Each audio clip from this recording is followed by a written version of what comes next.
Welcome to the San Antonio Book Festival and our session today with Dr. Don Carleton, the Executive Director of the Dolph Briscoe Center for American History at the University of Texas at Austin, and his new book, Flash of Light, Wall of Fire. Don, welcome. I'm glad to be here, Mark.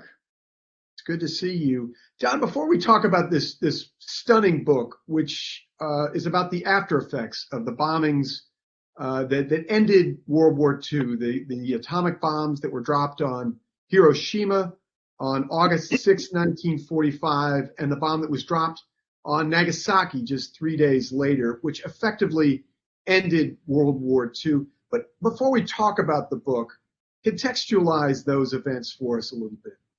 Well, of course, the bomb itself was developed during World War II in the famous Manhattan Project. And then when Franklin Roosevelt died, it was under his watch. He died in April of 45. Truman became president. In July of 45, the bomb was successfully tested in a desert in New Mexico. And Truman then made the decision to drop the bomb on Japan. I can't recall really if he made a decision for both of them at the time. I think that was soon after. But at any rate, made the decision to go ahead and drop the bomb on Japan. Hiroshima was the target that was chosen first, and it was dropped by an American B-29. The bomb was called, ironically, not so ironically, I guess, a Little Boy. And when they dropped it, it killed approximately 140,000 people, which, to give you some context, was about 40% of the population of Hiroshima.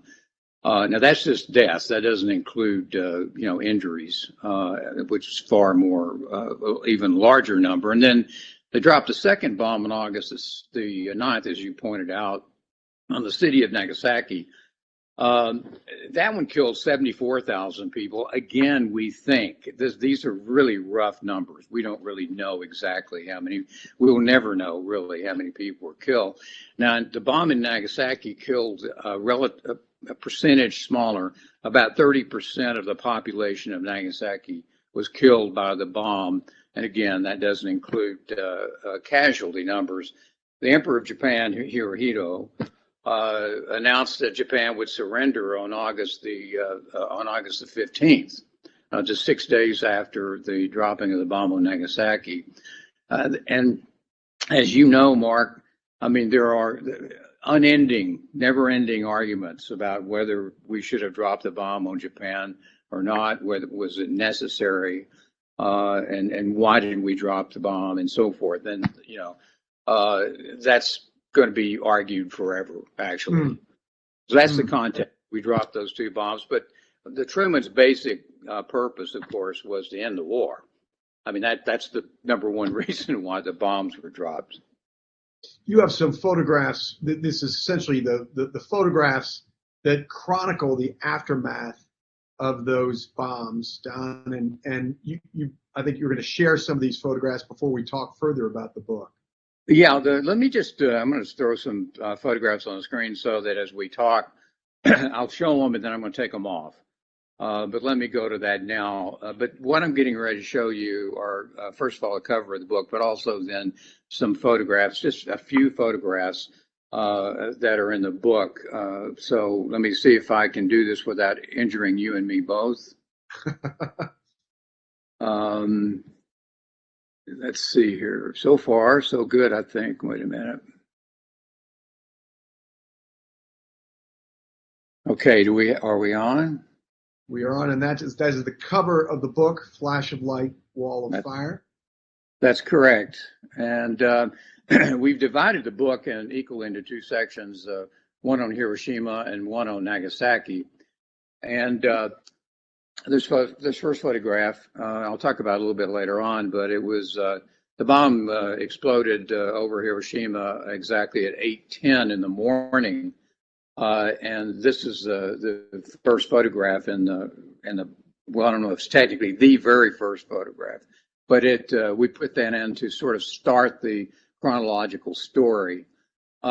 These are all what I'm showing you now are photographs of the devastation at Hiroshima. and I'm not going to spend a lot of time because I want to talk about these. This is an interesting photograph because this is one of the only photographs that was released among the first of the photographs released to the public a few years after the bombs were dropped. And I want to come back to that, Mark, because that's an important part of this story. These photographs were not available to the American public. But this was in Hiroshima, and you can see these photographs. This particular photograph was taken very soon after the bomb was dropped. Here's another, just typical street scene in Hiroshima. This is the hospital, the Red Cross Hospital in Hiroshima,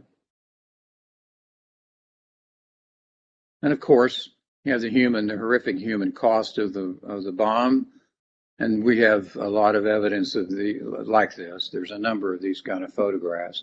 Radiation burns. As another example of radiation burns, which we'll talk about a little bit more later. And then we go to Nagasaki. This is a fascinating photograph because I'm always amazed at someone having it together enough to run over and grab a camera of something this huge blowing up. But that's a stunning photograph. That is in Nagasaki. And this is also in Nagasaki. You note the mountains very nearby. The fact that Nagasaki is in a valley and surrounded by mountains really softened the blow a little bit in the sense that it contained the blast in a smaller area because of the mountains. Hiroshima did not have that luxury. Again, another just, the fires that were set off in Nagasaki.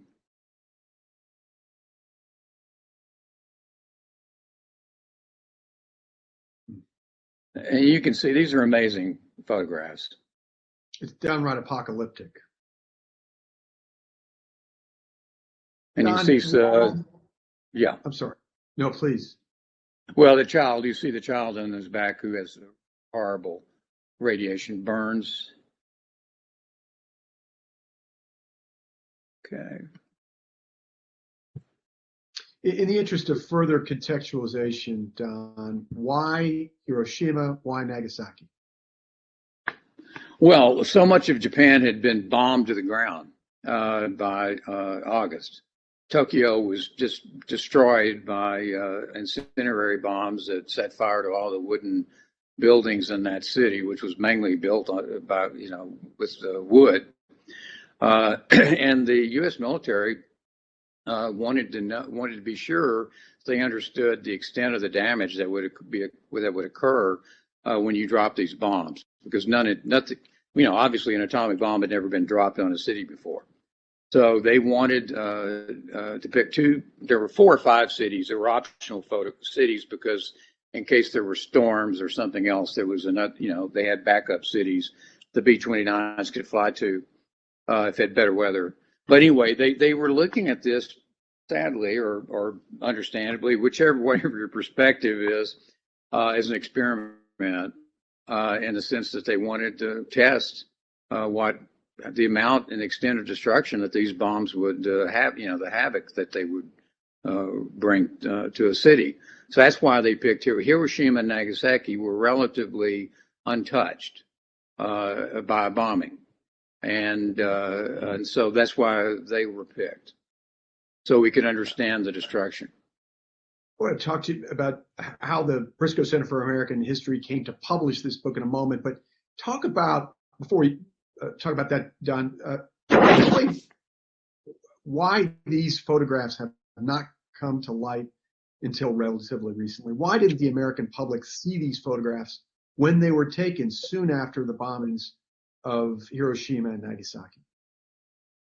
Well, interestingly enough, the photographs, which were taken by photojournalists from nearby towns, the newspaper photojournalists from nearby towns that weren't destroyed by the bombs, nearby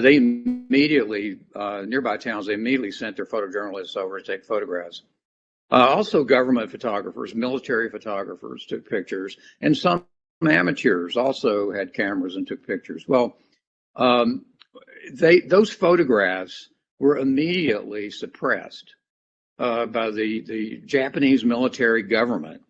The Japanese military government did not want those photographs circulating in Japan. They banned them from any newspapers. And most of the photographers' materials and work, the negatives, prints, and so forth, even their cameras, were seized by the military, by the Japanese military. You have to understand that Japan, in some ways, in terms of communications and knowledge about the outside world, was a little bit like North Korea today. And that the Japanese people had been shut off from outside sources of information. And as hard as it is to believe now, it's true. A number of people in Japan still thought they were winning the war. At least that's what the Japanese military government wanted the Japanese people to think, that they were still winning the war. And so the militarists did not want to, once the people saw these photographs, they would realize it was just, they're not winning the war here.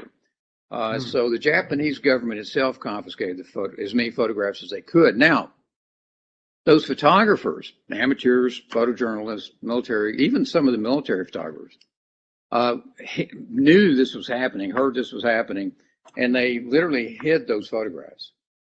A lot of them were destroyed. The digital photograph, the digital archive that we have has something like 840 photographs. And they're about the only photographs that remain that were taken. I'm a little amazed that there were even that many, to tell you the truth, because of the Japanese government. Now, the same thing happened when Japan surrendered. The U.S. occupation government also banned the photographs. And the Japanese photographers started taking the photographs out because they thought it would be okay once Japan had surrendered. And wasn't. The U.S. military confiscated the photographs that came out. The United States did not want those photographs out. They did not want them circulating back in the United States. They did not want first of all, this was after the defeat of Nazi Germany, and the U.S. government did not want to be compared the war atrocities committed by the Germans. They did not want the United States to be compared with that. And they feared that this example of atomic bombing and the horrors of it, especially the radiation burns. Now, let me address that a second. The United States fully intended to make use of these new nuclear weapons if they had to, and against the Soviet Union or any other enemy. There was no other logical enemy, just the Soviet Union. And they did not want to start an anti-nuclear movement in the United States. People reacting badly to these horrific photographs. So not only did they ban the photographs and keep people from seeing them, but they also censored any information about radiation. And they actually told the American public that there was no radiation damage whatsoever, that people died from the explosion, and that it was just like a conventional weapon. In fact, Truman even said it was like a big piece of artillery. Well, the problem with that is that it ignores the horrible damage done by radiation. So for reasons like, and interestingly, ironically, the Soviet Union also banned them. There were actually photographs that made it to Russia. But the Soviet Union and Japan had not been at war until this time, and so the Soviets had an embassy in Tokyo. So some of these photographs made their way to ban them also, because Stalin was eagerly building his own nuclear program, and he didn't want to start any fear of nuclear war in his own country. It didn't. So they also banned. So these photographs were banned by the Japanese, the United States, and by the Russians, which I think is a fascinating part of this. Now, they didn't see the light of day. There were a handful, like that one I pointed out that was taken immediately after the bombing was given to Life magazine. They published a few in the early 50s. But otherwise, these photographs just disappeared, basically. And they stayed in the homes of people, the photographers' homes and so forth. And so a lot of them were found in attics and in suitcases and this sort of thing later on, just a few years ago, actually. So Don, talk about the Briscoe Center for American History, its origins, and how you came into contact with folks who led you to this collection. Well, one of the major initiatives that the Briscoe Center launched about 30 years ago was to create an archive of American photography, basically news media. The entire archives of photojournalists and documentary photographers.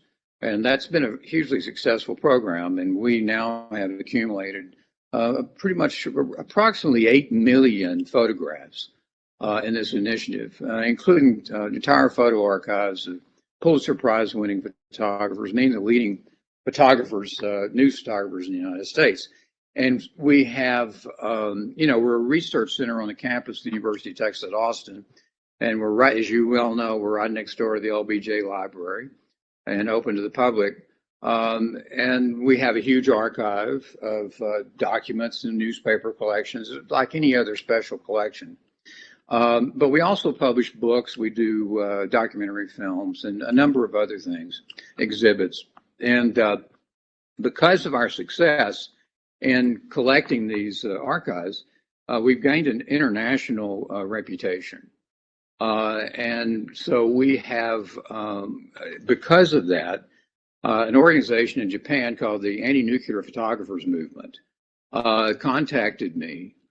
They had found all of these photographs, these 800 and something photographs, had digitized them because many of the families wanted to hang on to their photographs. They digitized them, contacted me, knew about our program, and said they very much wanted a collection of these digital images in a university in the United States.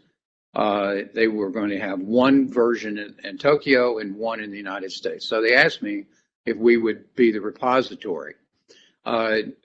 Two of the staff members, Ben Wright and Allison Beck of the Briscoe Center, and I went to Japan in November of 2018. And we went to Hiroshima and Nagasaki. We went to the museums, met staffs, we met survivors of the bombing, and we negotiated the acquisition of this collection in Tokyo with the Anti-Nuclear Photographers Movement members. And so we now have the collection. And one of the part of the agreement in getting the collection was that we would publish them in the United States. So that is why this book has been published, because it was part of the deal for us to get the photographs. And we cannot put them online because there are major copyright issues. I mean, I can show them like in this display here, but we can't permanently put them online. But people will come to the Briscoe Center, and where they'll be available to be viewed and researched and used for teaching and this historical research, as I said. So that's how they came to us, and we acquired the collection because not only are they, people ask me, so well, they're in Japan. Why does that American history? And I have to go, well, the people who dropped the bombs on Japan were Americans. It was American military, and it's an incredibly significant and important part of American history. So that's why we have them. So I want to go back to your visit to Japan around this book when you met with the photographers, and you visited both Nagasaki and Hiroshima. How present is the legacy of those bombings in those cities? Oh, it really, in many ways, defines Hiroshima and Nagasaki both. The cities, of course, have grown tremendously in the post-war period. They were completely rebuilt. There's only a memorial here and there. There's a famous dome memorial that is really the symbol of Hiroshima, that skeletal dome that was hit by the blast. It's been preserved, and you can see that. But the main way of that we understood about the two cities was going to the incredible museums. that they have there, and talking to their staff. And also then, I mean, if you just drop into Hiroshima or Nagasaki, there's no real obvious thing about the bombs, but you learn very quickly that those bombs are still shaping the worldview of the people many of the people who live in those cities. Hmm. The title of the book, of course, is Flash of Light, Wall of Fire. Why that title? Well, when Obama was president, he was the first president to actually, as a sitting president, go to Hiroshima and give a speech in August of 2016 during his last year in office. And in that speech, he referred to the atomic bomb as a flash of light and wall of fire. And that seemed to be the perfect title for this book, especially since it was uttered by an American president, the first one to even go to Hiroshima. So that's where the title comes from. Mm-hmm. You mentioned Harry Truman a couple of times. Harry Truman, of course, was our commander-in-chief when the bombs were dropped at the end of World War II, having taken over for Franklin Roosevelt earlier in the year. Franklin Roosevelt, who died in office in 1945, and Truman learned soon after becoming president of the existence of the Manhattan Project and the fact that we would have atomic weaponry available to us as weapons to finish the war. But Truman always maintained that these bombs ultimately saved lives by showing the Japanese that we had this bomb that could be ruinous, that could be apocalyptic, as I used that word earlier. But in your view, was Truman right? He went to his grave believing that was the right decision because it not only saved American lives, those who would continue to fight World War II, but also the lives of allied nations. What is your view, Don? Oh, I think Truman in his latter days did express some regret for making that decision. I think he was, as anyone, almost anyone, there are people we know who are sure of everything they do. But Truman did have some self-doubt, despite his reputation for being utterly decisive. Actually, I think it shows a little bit more of the humanity that he eventually later on did start having second guesses. Made a comment about killing women and children that really I think he thought about to the end of his days, frankly. But I think he was comfortable with the justification that he had saved what he considered to be I think one estimate was 1 million American lives. And I never saw an estimate of how many Japanese lives, but of course it would be many more than that. But the problem with that is that that million soldiers dying estimate came from nowhere. The Pentagon never gave him figures like that. So there were a lot of people. There were a lot of people in the military who didn't think the dropping the bomb was necessary. But Truman made the decision. He made the decision. There's no question. He made the decision to end the war, and that's certainly a very understandable thing. But even Dwight Eisenhower made a comment when Dwight Eisenhower was and still in Europe, Supreme Commander of Europe, and you heard about the bomb. He even told the press he didn't see the reason for dropping that quote unquote awful thing, because an awful lot of the military felt the Japanese were already getting ready to surrender. Who knows? We'll never have an answer for some of this. But Truman made the decision, and he was at least comfortable with the justification, even though there's indications he regretted it later, or at least was beginning to regret it. Right. Harry Truman, of course, left office in 1953 and lived for almost 20 more years before he died in 1972. So there was plenty of time to consider that very fateful decision. Don, there are several essays in this book. Who did you ask to contribute and why? Well, luckily enough, one of my colleagues in the history department at the University of Texas, Michael Stoff, was writing, or still is, he's getting ready to publish. But when we were planning this book, we found out that he was doing research and writing a book about the after effects of the bomb in Nagasaki, and had spent quite a bit of time working on the issues, and had gone to Japan and had spent time there and done a lot of research. So I thought, well, gee, he's a perfect person to write an essay putting these photographs in context and how they would be perceived by the Japanese and so forth. So we asked Michael to write an essay, and he did. And it's a wonderful, wonderful essay, very well done. And then when we were in Japan, I was interviewed by a young journalist by the name of Michiko Tanaka, and she was born in Hiroshima, but she's a younger person. She was born several years after the bomb was dropped. She speaks English very well. Then she did an interview with me in Tokyo for the Hiroshima newspaper. And I realized that she might be a very good person to write an essay about growing up in a post-atomic bomb Japan, actually in the city itself of Hiroshima, and how that affected her growing up and the lives of the youth around her. And so she contributed an essay on that subject as well. I wrote the introduction, as you know, and so that was, Stoff, Tanaka, and myself were the three who contributed essays. You mentioned Barack Obama's visit to Japan and visiting the site of one of the bombings done, but has the United States ever expressed contrition or regret, or in any way made a definitive statement about these bombs after they were dropped in 1945? Not so far as I know. If there's been some official American apology, I just don't know about it. It's not to say there hasn't been, but I don't know a thing about it.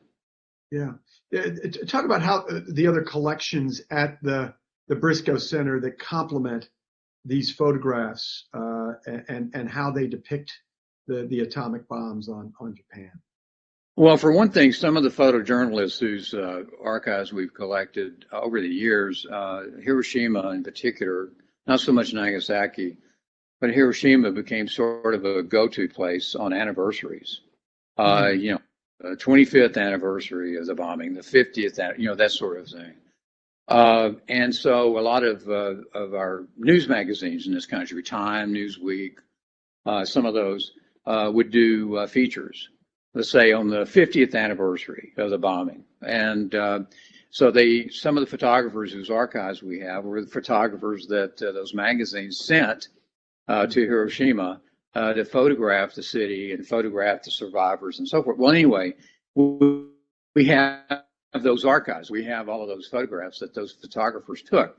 Now, those are not photographs of immediately after the bombing, but still they're a record of photographs of survivors and photographs of, and some of these magazines ran stories fairly, later on in the 50s, as I said, they were banned for many years in the United States, which is really kind of an amazing thing.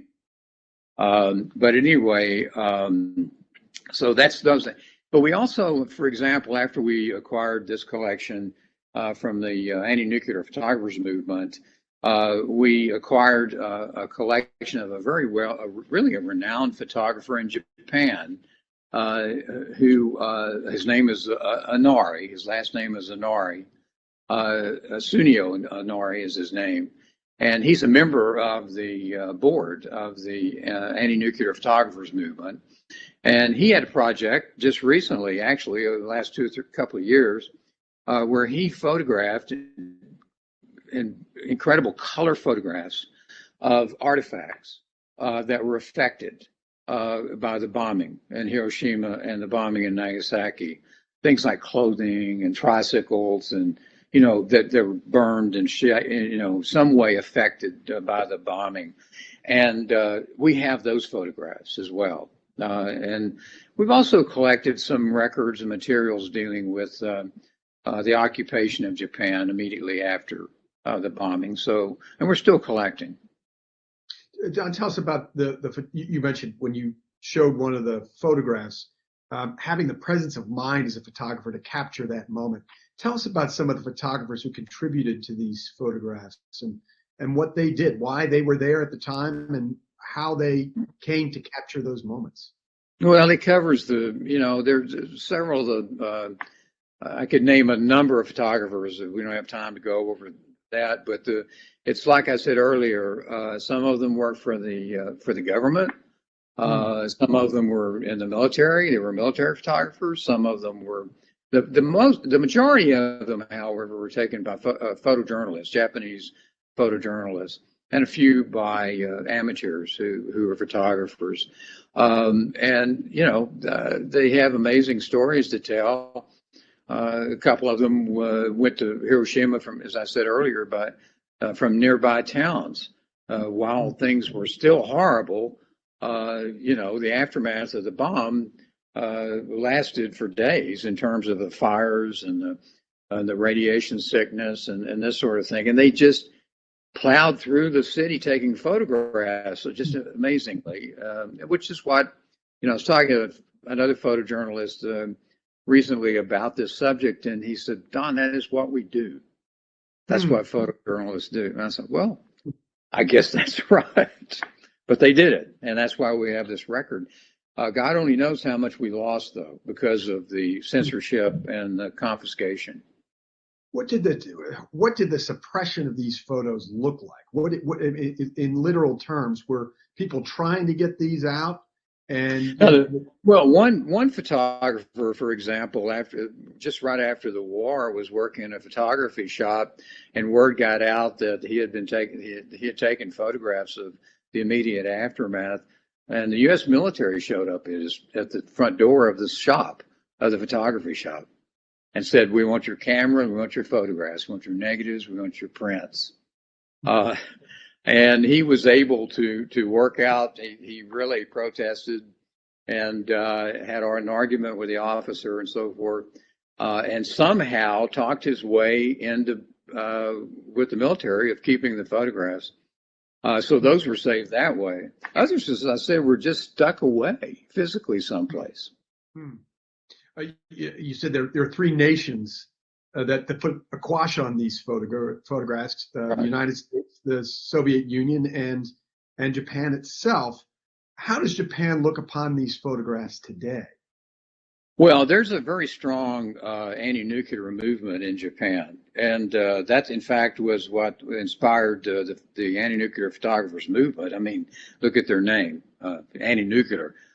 That inspired them to go out. They were worried that the younger generations, and this is typical of every society, I guess, the younger generations in Japan weren't going to think about the war. They weren't going to be knowledgeable or they were losing a collective memory in Japan of how horrific these bombings were. So that's one of the reasons why they went out and tried to find this visual evidence, because they wanted to. They did, in fact, do an exhibit of these photographs in Japan in several cities, and had huge crowds come and look at them. So there is an anti-nuclear movement in Japan, but like a lot of countries, there's also an equally nationalistic movement in Japan that wants to rearm Japan, and there's even some part of that movement that thinks that Japan should develop their own nuclear capabilities now. So there's two sides to that issue in Japan, and it is a very sensitive, controversial topic. The Japanese, those who want to develop an atomic bomb or a nuclear bomb, now H-bomb, which, by the way, the H-bombs now are 600 times more powerful than the atomic bombs that were dropped on Japan, 600 times. But at any rate, the Japanese who want to develop a bomb understand they live in an extremely dangerous neighborhood. And with North Korea shooting off ballistic missiles over Japan, these testings and so forth, it's a nervous thing. And so who knows what's going to happen? But, there are factions in Japan on both sides of this issue. For our audience, I'll be taking your questions in just one moment. But Don, talk about the reaction to this book. It's been very, very positive. Actually, I've been very pleased with this. And we were very pleased that the New York Times actually they ran a 2-page spread about the book and about the photographs. Many of the, you have to understand, most of these photographs have never been published, and so this is the first time they've been published. And then we were also selected. Vogue Italia, which is a very prestigious magazine, particularly for photographers, selected this book as one of the most important photography books published in 2020. So the reaction's been very good, very positive. Yeah, I'm going to read a question from one of our listeners. Robert Castillo asks, when the events of Hiroshima and Nagasaki were adapted into movies, are they portrayed historically accurately or even depicted appropriately for a mass audience? Well, that's a hard question to answer. I haven't seen very many photographs. I haven't seen very many movies that depict what's happening in Hiroshima and Nagasaki when the bombs were dropped. I've seen, like there's Hiroshima Mon Amour, Mon Amour, that was made by a French director. But these are movies about the years after the bombings themselves. There have been some incredible movies made about that. That one in particular, for example, by a French-Japanese combination. But you got to also understand that, we don't really know a whole lot about, until we look at these photographs, about what was going on the ground there. Americans were ignorant. I mean, once the bombs were dropped from the planes, our interest in the United States was dropped. That we didn't show that much interest in what happened in the cities. But anyhow, I'm not an expert on how it's been portrayed in most movies. I really can't think of any. Did you talk to, when you were in Japan, did you talk to survivors of those bombings? Yes, there are still 76 years ago in August, this coming August. So, anyone under the age of 20, there's a good chance. The Japanese are known for their longevity, by the way. And so there are survivors that you can talk to. We talked to. In fact, one of them became and has studied the effects of radiation on human beings. And we had a very interesting discussion with him. What did they say, Don? What are the kinds of things that you derived from those conversations? It's all about the radiation. The Japanese suffered terribly from conventional bombing all over Japan. I mean, we just bombed Japan to the ground, the major cities anyway. And I've had people say, well, why we're making such a big deal about Hiroshima and Nagasaki? I mean, more people died from the firebombing of Tokyo. Well over 100,000 people died in one night in Tokyo, the city of Tokyo, which is more than died more than died in Nagasaki anyway. And what's forgotten is the horrible after effect, not the conventional explosions and damage from the bombs, but the horrors of the nuclear bomb, the radiation, which goes on and on and on. And there are still people today dying, even though they've lived to a ripe old age. Their deaths come about from their exposure from radiation. And many thousands of people died in the 10 years after those bombs were dropped from leukemia, brain tumors, I mean, you name it, the various, cancers that you get from massive doses of radiation. That's what makes it different from conventional bombing, is the radiation. And that's why the United States denied the whole idea of radiation. In fact, Leslie Groves, who was the head of the Manhattan Project, poo-pooed the radiation thing so much immediately after the bombing that he said, well, I've heard it's a lovely way to die.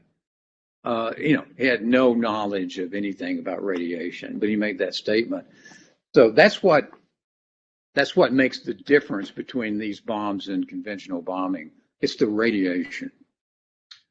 Full disclosure to our audience, Don and I are good friends. We've been friends for years, so I know he's a font of knowledge about history. But so I know you came into this project, Don, with a good amount of knowledge about the atomic bombs, the dropping of the atomic bombs on Japan. What was the greatest revelation for you coming out of this project? Oh, the censorship. I had no clue that our own government did not allow the American people who paid the tax bill on the Manhattan Project to see what the results were. The photographs that were distributed when the bombs were dropped were the famous photographs. One of them was taken right out of a camera out of the Enola Gay, which shows the mushroom cloud coming up from Hiroshima. That was the iconic photograph that the U.S. shared with the American people. But I was totally shocked that we banned photographs of what was happening down below. And that was a shock to me. Maybe I shouldn't have been shocked, but I thought that surprised me. Let's put it that way. I was surprised. I wasn't surprised the Japanese militarists censored the photographs because I knew how they were trying to control information about the war with their people. But I think the thing that's about the American government really keeping those photographs from their own people is shameful. And you'd expect the Soviet Union to do that. Sure, and of course that's the image that most Americans have of the atomic bomb, that mushroom cloud that the pilots of the Enola Gay saw as they dropped the bomb on Hiroshima, but not the devastation that it did on the ground. What do particularly the radiation burns? That's what they did not want people to see. Right. What do you want people to take away from this book, Dan? Oh, the horrors of nuclear war. That's really the agenda here as far as we're concerned. There are two agendas. One is that we exist to provide this information and material for research and teaching. And we leave it up to the people who use our collections to come to whatever conclusions they want. We don't tell anyone what to think about any of the material that we have. They should make their own conclusions. But we also, and me personally, I have to say, I think it's important that we educate our own younger generations about the effects of nuclear war. And it's like when we were in Japan, we all agreed that we had a common enemy, that we're friends now, we're allies now, but we have a common enemy. The common enemy is nuclear war. And that's really ultimately what this book is about. How quickly did Japan heal the war itself, not just the bombings on these two cities, but the war itself? Then, how quickly did they heal from it? Did you say? Yeah. Yeah. Amazingly, Sorry. Yeah. Well, you're breaking up on me. I'm sorry. I missed the question. Well, I'm trying to get a sense of the healing process in Japan after World War II, not just of the bombs being dropped on those two cities, but on the nation as a whole. How quickly did it take Japan to move beyond the devastation of World War II writ large? Well, historian John Dower has done a lot of work on this, and you read his work. He's won a Pulitzer Prize, and this was a traumatized people.